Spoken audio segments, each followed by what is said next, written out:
Qu'est-ce qui fait que c'est intéressant d'aller justement de l'autre côté, du côté de l'esprit peut-être un peu plus?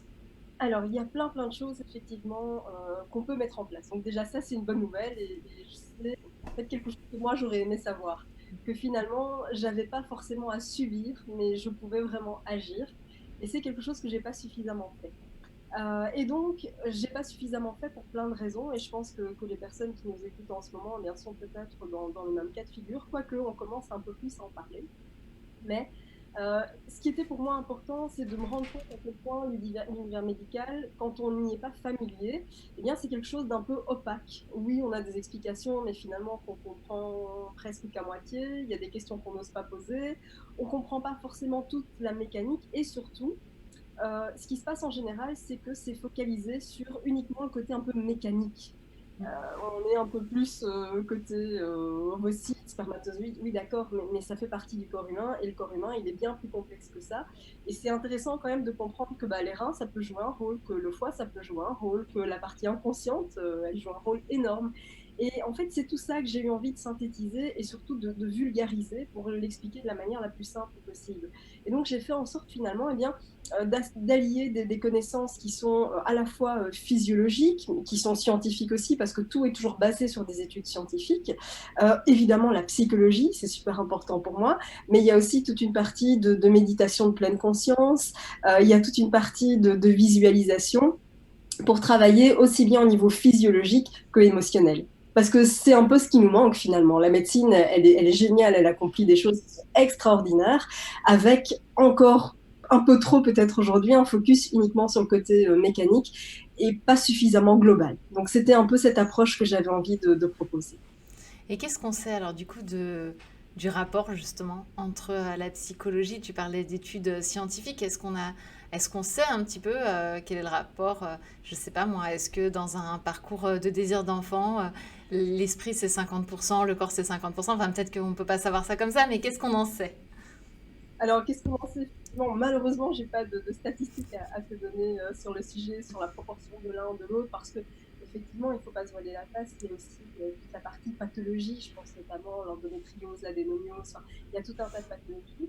Et ce que j'ai envie de transmettre comme message, c'est que même avec une pathologie, la partie émotionnelle, elle joue un rôle énorme. Et c'est d'ailleurs démontré sur plein d'autres pathologies qui sont, et je ne veux pas du tout faire de comparaison, mais qui sont je n'aime pas le mot plus grave, mais qui pourrait être mortel. Je vais prendre simplement l'exemple du cancer. On voit aujourd'hui à quel point la partie mentale joue un rôle énorme dans la guérison, dans la rémission. Et quelque part, ça vaut pour tout ce qui est de l'ordre du pathologique. Donc ça marche quand on est évidemment en cas d'infertilité inexpliquée, ce qui concerne à peu près 15 des cas d'infertilité. Mais ça concerne aussi toutes les personnes qui ont une pathologie particulière, comme l'endométriose, comme une réserve ovarienne insuffisante, etc. La partie émotionnelle peut justement alléger le parcours et surtout, j'ai presque envie de dire, faire gagner du temps quelque part. Et on sait à quel point le temps dans ce parcours est précieux. Parce qu'il y a cette fameuse phrase, c'est parce que tu penses trop justement. On en fait quoi de cette phrase? Parce que, donc moi, c'est pas un secret, hein, j'ai fait un parcours de procréation médicalement assistée. Cette phrase, c'est celle que j'ai la plus entendue aussi. Mais, euh, mais on en fait quoi? Parce que cette information, déjà, est-ce qu'elle est vraie? Est-ce que Alors, c'est vraiment parce qu'on y pense trop qu'on n'y arrive pas? alors moi, je dirais toujours qu'on n'y pense jamais trop. Parce que je crois qu'il est vraiment super important de déculpabiliser les femmes qui essayent d'avoir un enfant et à qui on dit c'est parce que tu penses trop. Ouais, enfin en même temps, comment expliquer? Quand tu décides d'acheter une maison, on te dit pas mais arrête de penser à ta maison. C'est vrai. Voilà. Quand tu achètes une nouvelle voiture et que bizarrement tu la vois partout dans la rue, cette voiture, alors que tu la voyais pas avant, eh ben, c'est exactement la même chose. Et en fait, ça montre tout simplement que ton cerveau, il est en bon état de marche. Donc, c'est une démarche qui est on ne peut plus naturelle. Maintenant, c'est vrai que c'est pas le fait de trop y penser qui pose problème. C'est le fait d'être dans ce que j'appelle la lutte et dans cette lutte qui finalement se transforme un peu en combat. Et c'est quelque chose que je vois beaucoup sur les réseaux sociaux. Hein. C'est le côté un peu guerrière, le côté un peu warrior qui ressort.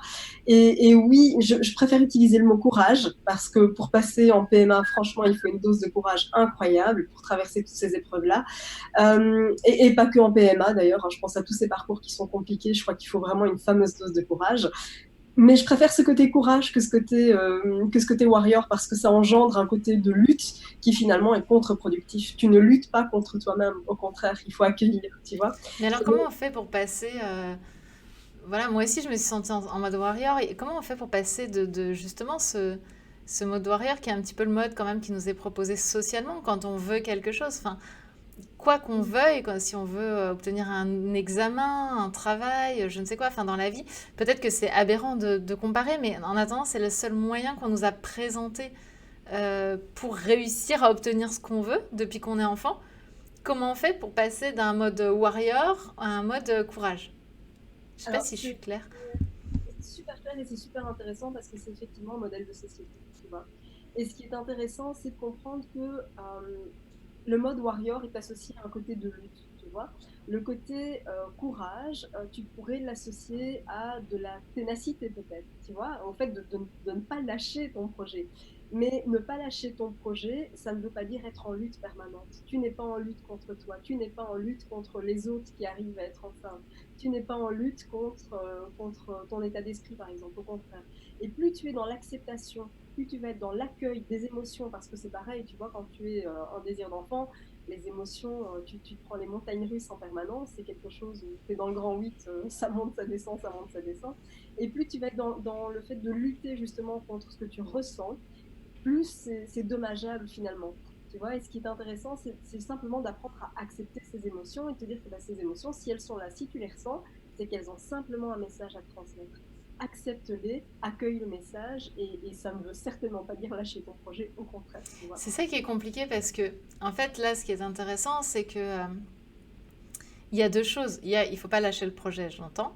Mais de l'autre côté, quand c'est la 10e fois, la 20e fois que tes règles arrivent, que les règles, quand elles arrivent, ça veut dire que bah, c'est foutu pour cette fois-ci. Euh, il peut y avoir aussi de la colère qui vient. Qu'est-ce qu'on en fait de ça? Parce que la colère, elle nous met en lutte, mais tu nous proposes de pas être en lutte. Tu vois, qu'est-ce qu'on Et là, fait de ça? c'est de comprendre, ok, il y a quoi derrière cette colère, tu vois. Tu es en colère contre quoi vraiment?